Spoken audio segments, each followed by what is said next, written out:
السلام عليكم ورحمة الله وبركاته.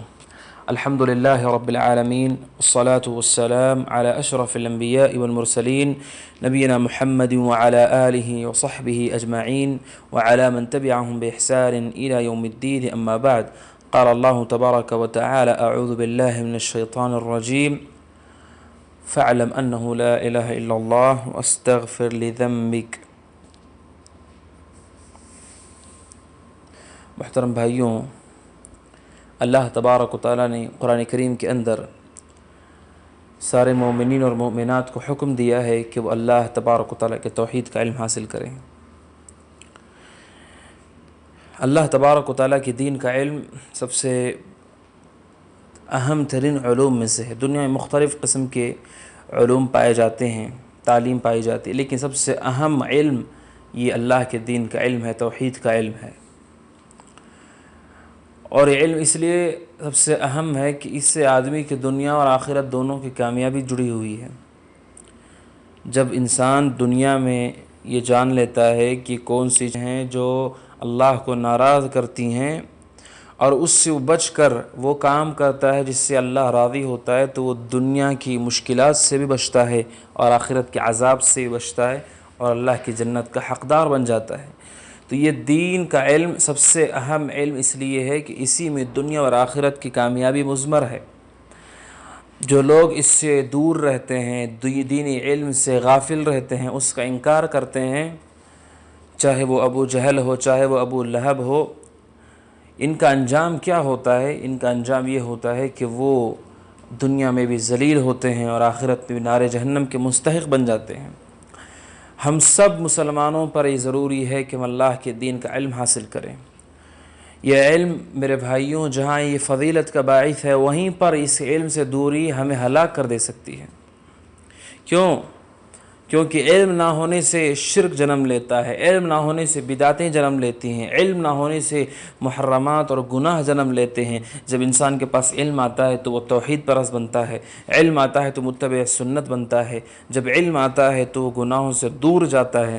تو یہ علم ہمارے لیے امان ہے، ہم سب کے لیے یہ پناہ ہے کہ ہم اللہ کے دین کا علم حاصل کریں۔ اور جو لوگ اللہ کے دین کا علم حاصل کرتے ہیں، اللہ تبارک و تعالیٰ نے ان لوگوں کی بڑی فضیلت بیان کی ہے، بڑی فضیلت بیان کی ہے کہ یہ وہ لوگ ہیں کہ جن کا مرتبہ اونچا ہے۔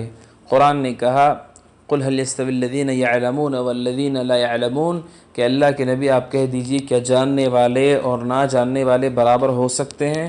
بالکل نہیں، جاننے والے نہ جاننے والے نہ عمل کے اعتبار سے برابر ہیں، نہ اجر کے اعتبار سے برابر ہیں، نہ مقام کے اعتبار سے برابر ہیں، دونوں میں کوئی برابری نہیں، جاننے والے مقدم ہیں۔ اللہ تبارک و تعالیٰ نے سورہ آل عمران میں فرمایا: شہد اللہ انہ لا الہ الا ہو والملائکۃ واولو العلم قائما بالقسط۔ اللہ نے اپنے توحید پر کہا کہ میں خود گواہ ہوں، اور پھر کہا اس کے فرشتے ہیں، پھر اس کے بعد علم والوں کا ذکر کیا۔ اپنے بعد اللہ نے فرشتوں کا، پھر اس کے بعد علم والوں کا ذکر کیا۔ یہ فضیلت ہے اہل ایمان کے لیے، وہ لوگ جو ایمان کے ساتھ علم کے حصول کی کوششیں کر رہے ہیں، علم حاصل کر رہے ہیں۔ اور جو ایمان والے ہیں، اللہ تبارک و تعالیٰ ان کے درجات کو بلند فرماتا ہے۔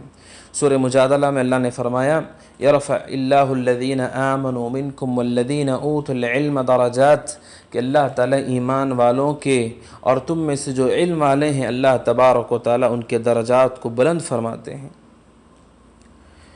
اللہ ان کے درجات کو بلند فرماتے ہیں، یعنی ان کے لیے خصوصی طور پر اللہ کا فضل ہے کہ ان کو بلند کیا جائے گا، ان کے درجات کو بلند کرے گا، جس سے معلوم ہوگا کہ یہ شخص نہ صرف ایک مومن بلکہ ایمان کے ساتھ علم بھی اس کے اندر تھا۔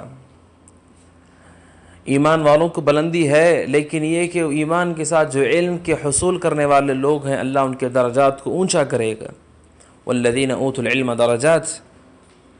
فتح الباری میں حافظ ابن حجر نے کہا: کیسے یرفع اللہ المؤمن العالم علی المؤمن غیر العالم ورفعت الدرجات تدل علی الفضل، کہتے ہیں کہ درجات کا بلند کرنا یہ فضیلت کی دلیل ہے کہ اللہ تعالیٰ وہ مومن جو جانکار ہے اس کے اوپر اللہ تبارک و تعالیٰ اس کو اونچا کریں گے اس شخص پر جو مومن ہے لیکن علم والا نہیں ہے. تو یہ فضیلت ہے. اور قرآن کریم میں اللہ تبارک و تعالیٰ نبی کریم صلی اللہ علیہ وسلم کو کئی دعائیں بتلائیں، لیکن ایک ایسی چیز ہے جس کو اللہ نے بہت زیادہ مانگنے کے لیے کہا، بار بار مانگنے کے لیے کہا، زیادتی سے مانگنے کے لیے کہا، وہ علم ہے. جیسا کہ سورۃ طٰہٰ میں اللہ نے فرمایا وَقُلْ رَبِّ زِدْنِی عِلْمًا، کہ اللہ تبارک و تعالیٰ میرے علم میں اضافہ فرما. یہ دلیل ہے کہ اللہ کے نبی صلی اللہ علیہ وسلم کو اس میں اضافے کی تعلیم دی گئی کہ آپ اللہ سے اضافے کی دعا کریں، اس لیے کہ علم جتنا مضبوط ہوگا، جتنا زیادہ ہوگا، اسی قدر آدمی کا ایمان راسخ ہوگا، اسی قدر آدمی کا یقین مضبوط ہوگا، اسی قدر اس کے عمل میں اتقان آئے گا، اسی قدر اس کے عمل کے اندر درستگی آئے گی. اسی وجہ سے قرآن میں اللہ نے فرمایا کہ بعض آیتیں وہ ہیں جو متشابہ ہیں، لیکن وہ لوگ جو راسخ ہے علم کے اندر، مضبوط علم والے لوگ ہیں، وہ کہتے ہیں کل آمنا بھی. کہتے ہیں وہ لوگ جو علم کے اندر راسخ ہیں، مضبوط ہیں، اور ان کے دلوں کے اندر کسی قسم کا ریب نہیں ہے، شک نہیں ہے، وہ لوگ کہتے ہیں کہ ہم ساری چیزیں جو اللہ کی طرف سے ہیں ہم سب پر ایمان لاتے ہیں. کل من عند ربنا، یہ سب کچھ ہمارے رب کی طرف سے ہے. تو جس قدر آدمی کا علم راسخ اور مضبوط ہوتا ہے اسی قدر اس کا ایمان بھی بڑھتا ہے. اسی وجہ سے سلف کہا کرتے تھے کہ جو اللہ تبارک و تعالیٰ کو جتنا جانتا ہے وہ اتنا اللہ تعالیٰ سے ڈرتا ہے. یہ علم کی فضیلت ہے. حدیث میں نبی کریم صلی اللہ علیہ وسلم نے فرمایا، صحیحین کے اندر بخاری اور مسلم میں، حضرت معاویہ رضی اللہ عنہ وعن ابیہ، حضرت معاویہ رضی اللہ عنہ اور دوسرے صحابی، حدیث کیا ہے؟ آپ نے فرمایا من یرید اللہ بہ خیرا یفقہہ فی الدین، کہ جس کے ساتھ اللہ خیر کا ارادہ فرماتے ہیں اس کو دین کی سمجھ عطا فرماتے ہیں. سبحان اللہ. وہ لوگ جن کو دین کی سمجھ دی جاتی ہے وہ لوگ ہیں جن کے ساتھ اللہ نے بھلائی کا ارادہ کیا. وہ لوگ جو دین کی سمجھ سے محروم ہیں وہ لوگ ہیں جن کے ساتھ خیر کا ارادہ نہیں ہوا. ہم سب کو اپنے نفس کا محاسبہ کرنا چاہیے کہ کیا ہم ان لوگوں میں سے ہیں جن کے ساتھ بھلائی کا ارادہ کیا گیا، یا ان لوگوں میں سے جن کے ساتھ بھلائی کا ارادہ نہیں کیا گیا. کہیں ہم ان لوگوں میں سے تو نہیں ہیں جو اس سے محروم کر دیے گئے. اور سب سے بڑی محرومی یہ ہے کہ کوئی اللہ کے دین سے محروم کر دیا جائے. اس سے بڑی محرومی کیا ہے؟ سب سے عظیم نعمت یہ ہے کہ اللہ کے دین کا علم آپ کو دیا جائے. اور یہ جان لیں کہ دین علم کا حصول ایک عظیم ترین عبادت ہے اللہ تبارک و تعالیٰ کی. حدیث میں آپ نے سبحان اللہ بہت عظیم فضیلتوں کو بیان کیا. مسند احمد میں، ابو داؤد، ترمذی، ابن حبان وغیرہ میں روایت موجود ہے. حضرت ابو الدرداء رضی اللہ عنہ کہتے ہیں نبی کریم صلی اللہ علیہ وسلم نے فرمایا من سلک طریقا یطلب فیہ علما، کہ جو علم حاصل کرنے کے راستے پر چلتا ہے اللہ تبارک و تعالیٰ اس کے لیے جنت کے راستے کو آسان کر دیتے ہیں. اللہ اکبر. وہ لوگ جو طلب علم کے لیے نکلتے ہیں اللہ ان کے لیے جنت کا راستہ آسان کر دیتے ہیں. اور آپ جانتے ہیں کہ جنت مشکلات سے، پریشانیوں سے گھیری گئی ہے. جنت تک پہنچنے کے لیے مشکلات کو، کانٹوں والے راستے کو طے کرنا ہوتا ہے. خاردار جھاڑیوں کو پار کر کے جنت تک پہنچنا رہتا ہے. حفت الجنت بالمکارہ، اللہ نے جنت کو مشکلات سے گھیر دیا ہے. جو ان کو پار کرے گا وہی پہنچے گا. لیکن جو طالب علم ہے اللہ نے اس پہ کرم کیا ہے، اللہ اس کے لیے جنت کا راستہ آسان کر دیتا ہے. جب علم کے راستے پہ چل پڑا اس کے لیے جنت کی راہ آسان ہو گئی. کیا ہم لوگ وہ لوگ ہیں جو روزانہ علم کے حصول کی خواہش کرتے ہیں، اللہ سے دعا کرتے ہیں، محنت کرتے ہیں، علماء سے سیکھتے ہیں، کتابیں پڑھتے ہیں، اور اپنی دعاؤں میں یہ دعا نہیں بھولتے کہ اللہ میرے دل کو، میرے سینے کو علم کے لیے کھول دے، اللہ تعالیٰ مجھے علم پر عمل کرنے والا بنا؟ کیا ہم ایسی دعا کرتے ہیں؟ ہر شخص یہ محاسبہ کرے، کیا میں اللہ سے علم کے لیے دعا کر رہا ہوں جو دعا نبی کو سکھلائی گئی؟ کیوں؟ اس کی عظیم فضیلت ہے. نبی سے کہلوایا کہ جو دنیا میں سب سے زیادہ علم والے ہیں، آپ سے بڑھ کر کوئی علم والا نہیں، آپ سے بڑھ کر کوئی تقوی والا نہیں، لیکن آپ کے بارے میں کہا گیا کہ اے اللہ کے نبی آپ کہیے اے اللہ میرے علم میں اضافہ فرما. اس کا مطلب علم عظیم دولت ہے، اس کے لیے جنت کا راستہ آسان ہو جاتا ہے. اور آپ نے فرمایا وَإِنَّ الْمَلَائِكَ لَتَضَعُ أَجْنِحَتَهَا طالب العلم رضا بما يصنع. آپ نے فرمایا کہ جو فرشتے ہیں اللہ کے، وہ جب طالب علم نکلتا ہے اپنے پروں کو بچھا دیتے ہیں رضامندی ظاہر کرتے ہوئے جو اتنا عظیم کام وہ کر رہا ہے۔ ملائکہ جیسی عظیم مخلوق، نورانی مخلوق، جو کبھی اللہ کی نافرمانی نہیں کرتے، جو کبھی اطاعت سے نہیں تھکتے، جو وہی کرتے ہیں جو اللہ کرنے کے لیے کہے، اتنی عظیم مخلوق اپنے پروں کو بچھا دیتی ہے جب کوئی اللہ کے دین کے علم کے حصول کے لیے نکلتا ہے، قرآن سیکھنے کے لیے، حدیثیں سیکھنے کے لیے، مسائل سمجھنے کے لیے، اخلاق سیکھنے کے لیے، سیرت رسول سیکھنے کے لیے، نبوی آداب سیکھنے کے لیے نکلتا ہے، فرشتے اپنے پر کو بچھا دیتے ہیں۔ اور آپ جانتے فرشتے اللہ کے حکم کے بغیر کچھ نہیں کرتے، اللہ کا حکم ہے ان کے لیے، سبحان اللہ۔ یہ طالب علم کی فضیلت ہے۔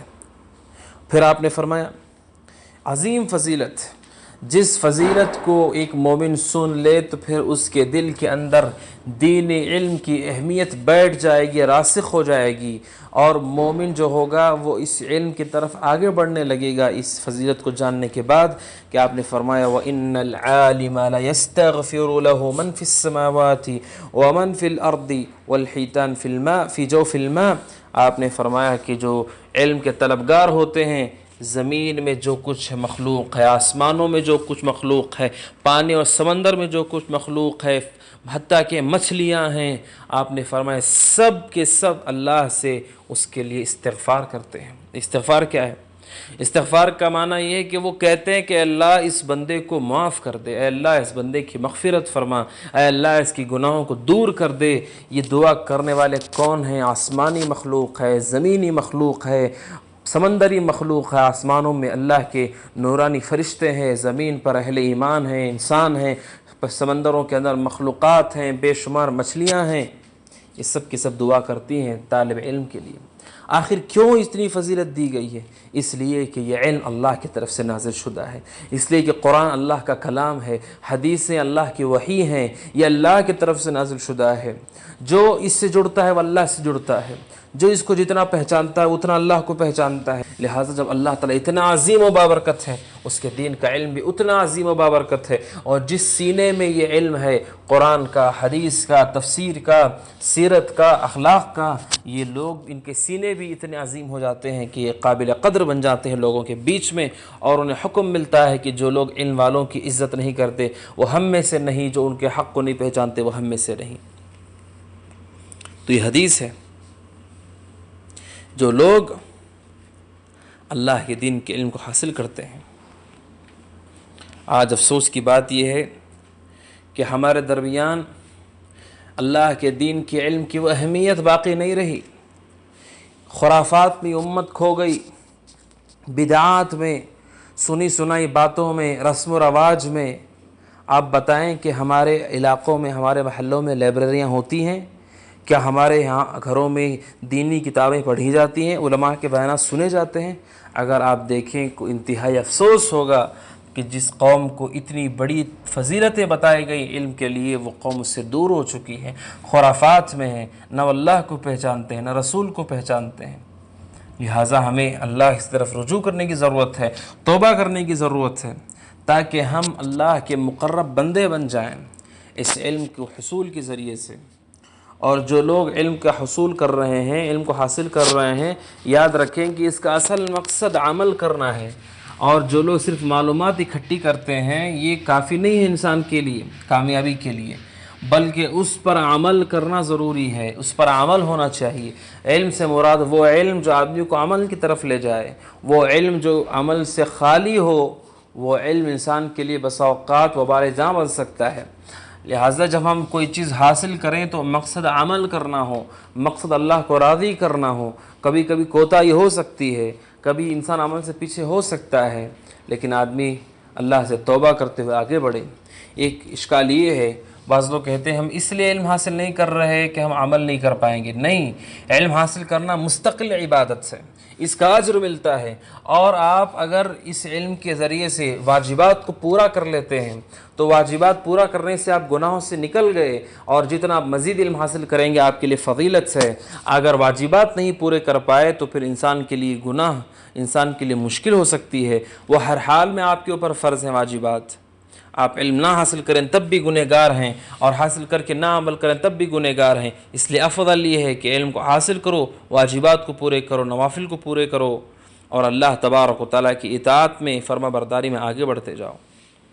صرف اس لیے کہ قیامت کے پوچھا جائے گا ہم علم کو حاصل کرنا چھوڑ دیں، یہ بہت بڑی محرومی ہوگی، بہت بڑی نادانی ہوگی۔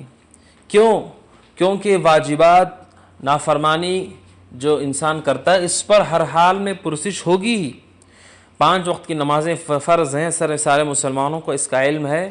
کل قیامت کے دن پوچھا جائے گا، زکوٰۃ فرض ہے اس کے بارے میں پوچھا جائے گا، حج فرض ہے اس کے بارے میں پوچھا جائے گا، ماں باپ کی اطاعت فرض ہے اس کے بارے میں پوچھا جائے گا۔ کوئی یہ کہتا ہے کہ میں اس لیے علم حاصل نہیں کرتا تاکہ پرسش نہ ہو، پرسش تو واجبات پر ہوگی ہی۔ اس وجہ سے اللہ کے دین کے علم سے دور نہ ہوں۔ یہ بہانے اللہ کے نزدیک آپ کو جہنم سے آزادہ نہیں کرائیں گے۔ اللہ وہ ہے جو سینوں کے بھیدوں کو بھی جانتا ہے۔ ہماری یہ نیت کہ ہم اس لیے نہیں پڑھتے تاکہ پوچھا نہ جائے، یہ نیت ہی برباد کرنے کے لیے کافی ہے۔ یہ نیت ہی، یہ ارادہ ہی انسان کو تباہ کرنے کے لیے کافی ہو جاتا ہے۔ لہذا میرے بھائیوں، ہم اللہ کے دین کو حاصل کریے عبادت سے۔ بعض سلف نے کہا، امام احمد وغیرہ نے کہا کہ اگر نیت درست ہو تو نوافل میں سب سے عظیم عبادت اللہ کے دین کا علم ہے، اللہ کے دین کا حصول ہے۔ بعض سلف کے سلسلے میں ہے کہ وہ جب درس دے رہے تھے، ایک شخص اٹھا اور وہ نماز پڑھنے کے لیے کھڑا ہو گیا، تو انہوں نے کہا بیٹھ، جس کام میں ہم ابھی چل جاری ہیں وہ کام اس سے افضل ہے جو تو کر رہا ہے، یعنی نفل جو نماز آدمی ادا کر رہا ہے اس سے افضل ہے اللہ کے دین کا علم حاصل کرنا۔ اس وجہ سے آپ دیکھیے جو زاہدین ہیں، جو عابدین ہیں، جو عبادتوں میں اتنے لگ گئے کہ انہوں نے دین علم چھوڑ دیا، بسا اوقات وہ گمراہ ہو گئے، لوگوں کو گمراہ بھی کر دیا۔ یہ عباد اگر علم سے خالی ہوں وہ امت کے لیے مصیبت بن گئے۔ ان کی داڑیاں، ان کی روشن چہرے اور ان کی عبادتوں کو دیکھ کر لوگ ان کے پاس آئے اور انہوں نے ان سے مسائل پوچھے، انہوں نے ان کو غلط فتوے دیے، غلط مسائل بتائے، خود بھی گمراہ ہو گئے، دوسروں کو بھی گمراہ کیا۔ کیونکہ انہوں نے یہ بنیادی چیز نہیں سمجھی کہ علم کا حصول بھی عبادت ہے۔ جس طرح اذکار پڑھنے پر آپ کو اجر ملتا ہے، جس طرح تلاوت کرنے پر آپ کو اجر ملتا ہے، جس طرح آپ دعا کرنے پہ آپ کو اجر ملتا ہے، ایسے عبادت کرنے پر بھی، ایسے ہی علم حصول کرنے پر بھی اجر ملتا ہے۔ یہ بنیادی چیز انہوں نے نہیں سمجھی۔ یہ عبادت ہے، اللہ اس سے راضی ہے، اللہ نے اس کا حکم دیا، اللہ تعالیٰ اس سے خوش ہوتے، تو یہ عبادت ہے۔ اور عبادت جب یہ بن گئی تو پھر ہم سب کو چاہیے کہ ہم اس عبادت کو ادا کریں، خاص کر جس سے جو چیزیں ہم پہ فرض ہیں، توحید کا علم ہے، حلال و حرام جو چیزیں ہمارے لیے ضروری ہیں، اس کا علم حاصل کرنا فرض ہے۔ طلب العلم فریضۃ علی کل مسلم، ہر مسلمان پہ فرض ہے کہ وہ علم کا حاصل کرے۔ ابن ماجہ کی حدیث میں نبی کریم صلی اللہ علیہ وسلم نے بیان فرمایا۔ لہٰذا ہر بندہ مومن کو کوشش کرنی ہے کہ وہ اللہ کے دین کا علم حاصل کرے۔ آج آسان ہو گیا ہے، پہلے علم کی طرف جانا پڑتا تھا، اب علم آپ کے پاس موجود ہے، علماء کے بیانات موجود ہیں، کتابیں موجود ہیں، علماء دستیاب ہیں، موبائل ہے۔ آدمی اللہ کے دین کے علم کے لیے اللہ نے راستے آسان کر دیے ہیں، لیکن ہمتیں پست ہو گئیں۔ جب لوگ مہینوں کا سفر کر کے دور جاتے تھے اور جا کر کے ایک حدیث کا علم حاصل کرتے تھے، گھروں کے باہر دھوپ میں لیٹے رہتے تھے، بیٹھے رہتے تھے کہ محدث اور عالم جب گھر سے نکلے تو ان سے کوئی چیز پوچھیں۔ آج ایسا نہیں ہے، آج اللہ نے ہمارے اوپر کرم کر دیا، مہربانی کر دی، لیکن وہ جذبے اور وہ ہمتیں باقی نہیں رہیں، فضولیات میں لگ گئے، خرافات میں لگ گئے، ایسی چیزیں جو وقت لیتی ہیں اس کا کوئی فائدہ نہیں، اس میں ہم مصروف ہو گئے اور اللہ کے دین سے دور ہو گئے۔ یاد رکھیں، اللہ کا دین ہمیں اللہ سے جوڑتا ہے، اللہ کا دین ہمیں اللہ کی جنت کی طرف لے جاتا ہے، اللہ کا دین ہمیں گمراہیوں سے دور کرتا ہے، اللہ کا دین ہمیں شرک و بدعات سے دور کرتا ہے، اللہ کا دین ہمیں شہوتوں کی دنیا سے اللہ کی رحمتوں کی طرف لے آتا ہے۔ یہ اللہ کا دین بہت ہی مہم ہے، اور اللہ تبارک و تعالیٰ جس کے ساتھ بھلائی کا ارادہ کرتا ہے اسی کو دیتا ہے۔ لہٰذا ہم اللہ سے دعا کریں کہ اللہ تعالیٰ ہمیں ان لوگوں میں سے بنائے جن سے اللہ تعالیٰ بھلائی کا ارادہ رکھتا ہے، اور ہم سب کو اللہ علم کی توفیق دے۔ اس دعا کے ساتھ محنت کریں، کوشش کریں اور لوگوں کو بتائیں، لوگوں کو سکھائیں، اپنے گھر والوں کو بتائیں۔ بصیرت کی زندگی بہت خوبصورت زندگی ہے، جس میں آدمی دلیلوں کے ساتھ جیتا ہے، دلیلوں کے ساتھ عمل کرتا ہے، دلیلوں کے ساتھ تبلیغ کرتا ہے۔ یہ بہت ہی خوبصورت زندگی ہے۔ اللہ تعالی ہم سب کو علم حاصل کرنے والوں میں سے بنائے، آمین۔ وصلی اللہ علی نبینا محمد۔ السلام علیکم ورحمۃ اللہ۔